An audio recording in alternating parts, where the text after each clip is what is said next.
اوضتي وحشتني قوي، مش عارفه ليه اول مره احس بحنين ليها كده قوي بعد ما مشيت، على الرغم ان انا هناك عملت حاجات حلوه كتير، بقيت منتميه ليها وحباها وعايزه اقعد فيها. بس مش عارفه الاوضه برضو وحشتني قوي. يعني اول ما دخلت كده وشميت المعطر اللي انا كنت حاطاه قبل كده، اللي انا كنت بحطه قبل كده في الشقه هنا وفي اوضتي، حسيت كده ان انا خدني الحنين قوي ان انا اقعد هنا. فاكرين الحاجات بتاعتنا اللي احنا كنا حاطينها هنا، انا اللي كنت مزيناها معاكم كده في الفيديوهات، والحاجات اللي انا كنت كاتباها. والمروحه بتاعتي باظت طبعا، اخويا جاب مروحه جديده و...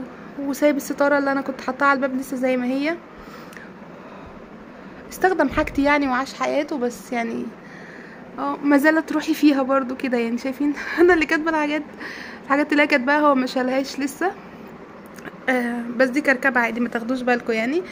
بس حاسه الاوضه مش عارفه، او ريحه المعطر بجد. يعني ايه ده؟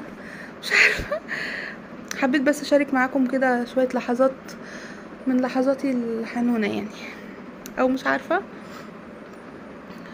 في ايه، مشاعر متلخبطه كده شويه، اللي هو على الرغم ان انا يعني عملت حاجات في شقتي والله حلوه جدا ومش قادره استغنى عنها وحباها وحابه القعده فيها قوي و بس مش عارفه، اول ما جيت كده وشميت المعطر وشفت الحاجات بتاعتي تاني، حسيت ان انا خدني الحنين ليها قوي كده يا روحي.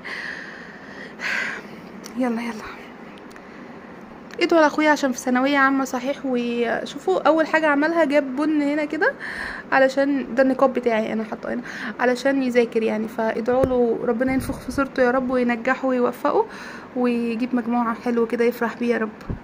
ومش عارفه هو ما شالش الورق بتاعي ليه، هو سابه وحط ورق جديد ليه هو كده بخطه هو، بس مش باين قوي في الكاميرا يعني. بس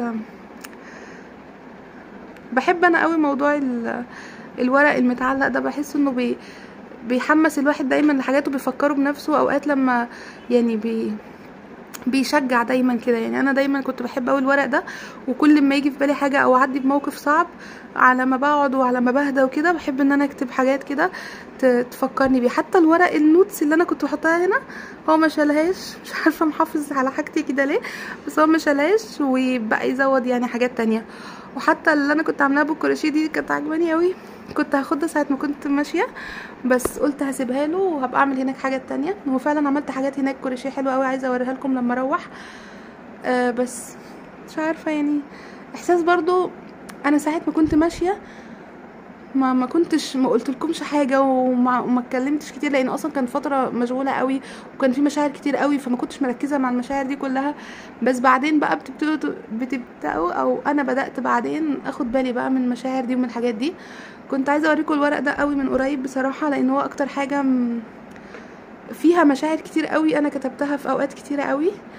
الورقه اللي هناك دي على اليمين، اول ورقه دي مقطوعه من على الجنب كده، دي ورقه انا كاتباها من وانا في بيتنا اللي تحت، لا البيت التاني يعني قبل ما ننقل على بيتين قبل البيت ده. انتوا متخيلين؟ وانا صغيره جدا، كنت مش عارفه ساعتها في ابتدائي او اولى اعدادي حاجه كده. والورق التاني كل فتره، كل مكتوب في كل فتره من فترات عمري، بجد واخد مني قوي، كنت بحافظ عليه وبحطه في وقت تاني. والورقه اللي تحت دي هو اخويا اللي حاططها، حلوه قوي. حتى الرسمه اللي محطوطه ورا برضو حلوه وبحب اتفرج عليها. انا مصوره فيديوهات في الاوضه دي عندي على الموبايل مفيهوش مساحه، ومع ذلك انا لسه محافظه على الفيديوهات دي، لان هي فيها مشاعر كده، مش عارفه ان هي في اوضتي. والشباك ده مش عارفه، بصوا فيديو اهبل قوي، بس يعني الموضوع مش سهل ان انتوا برضو تسيبوا اوضتكم وتسيبوا مكانكم والمكان اللي عشتوا فيه كتير واللي قعدتوا فيه كتير وخد منكم مشاعر كتير بس يعني بتعمروا في مكان تاني، ده الحلو. دايما ماما تقولي كده، ده الحلو ان انتوا بتعمروا في مكان تاني وتعششوا في مكان تاني وبتعملوا ذكريات فيه برضو ومشاعر حلوه. ولو ان الدنيا كلها يعني ما نبكيش عليها، لان هي اوريدي دنيا فانيه وكلها هتخلص وتروح يعني، فملهاش لازمه كلها من اولها لاخرها. بس يعني الانسان برضو فيه مشاعر. فاهمين حاجه؟ الموضوع صعب، بس يعني اكتبوا لي انتوا ذكرياتكم في البيت بتاعكم، او لو نقلتوا من بيت لبيت قبل كده، واللي اتجوز ونقل من بيت اهله لبيت تاني يعني. حتى انا قبل الجواز نقلنا من كذا بيت، فعلشان كده برضو كنت دايما بحاول احافظ على مشاعري وعلى الحاجات دي. حتى دبدوبي اللي كان معايا من يوم ما اتولدت انا خدته في كل البيوت اللي نقلنا فيها، وبعدين خدته معايا بيت جوزي، فلحد دلوقتي لسه على سريري هناك. مش عارفه، بحب قوي الحاجات دي يعني بصراحه يعني جدا. وهناك برضو معلقه ورق ومعلقه حاجات عايزه بوريه لكم، ولسه بزين حاجات علشان النونو الجديد اللي جاي كده يعني. بس موضوع الستاره دوت على الباب ده اللي بصراحه كان حلو قوي، كان فكره حلوه قوي مني. واخويا شالها غسلها ورجع حطها تاني هي اياها. بس مش عارفه هو ليه لسه محتفظ بالمروحه دي على الرغم ان هي ماتت يعني. حتى الاضاءه اللي وراها دي هو اللي كان مخترعها لي، كانت بتعمل اضاءه كده زرقاء وحمرا برضو. مش عارفه هو سايبها ليه على الرغم انها باظت. والحمد لله ماما حنت عليه وجابت له مروحه تانية. ومش عارفه ايه الكركبه اللي عملها فوق الدولاب دي بس يعني كفايه اللي هو فيه فعلا. ربنا يعينه وينجحه ويوفقه. ادعوا له بجد، ربنا يوفقه في الثانويه العامه بتاعته ويجيب مجموع حلو يعني. علشان هو بصوا طالما جاب بن كده يبقى خلاص انا اطمنت عليه، يبقى اخويا هيذاكر وهيبقى زي الفل. فانا مش عارفه ليه الكاميرا مش يعني بحط ايدي كده ايوه بتجيبها في حته تانية مش عارفه. بس وبدا يحط ستيكي نوتس ليه هو المعطر ده. بصوا اللي تعب يعني، جاب قلب الحنين كله. وعامل كشاف كده. اخويا ليه اختراعات غريبه يعني. ومعرفش ليه حاطط المرايه في وشه، يعني هو هيقعد يذاكر كده حاطط المرايه ليه في وشه؟ مين بيقعد يذاكر والمرايه في وشه؟ انا معرفش. وجاب علبه نسكافيه طبعا. بس اللي انا هعمله دلوقتي، حتى المفرش ده بتاعي انا سبته له خالص. هاخد البن اروح اعمل لي بقى كوبايه قهوه كده حلوه عشان الحنين ده والحاجات دي. مش عارفه اخد النسكافيه ولا لا. اوه واو. والمصحف اللي هناك ده برضو بتاعي اصلا. بس سبت له حاجات كتير في الاوضه هنا حتى هنا الدولاب هنا لسه فيه هدوم ليا وحاجات يعني. والازايز دي انا اللي كنت بحتفظ بيها وبحافظ عليها، مش عارفه كنت بحوشها ليه يعني.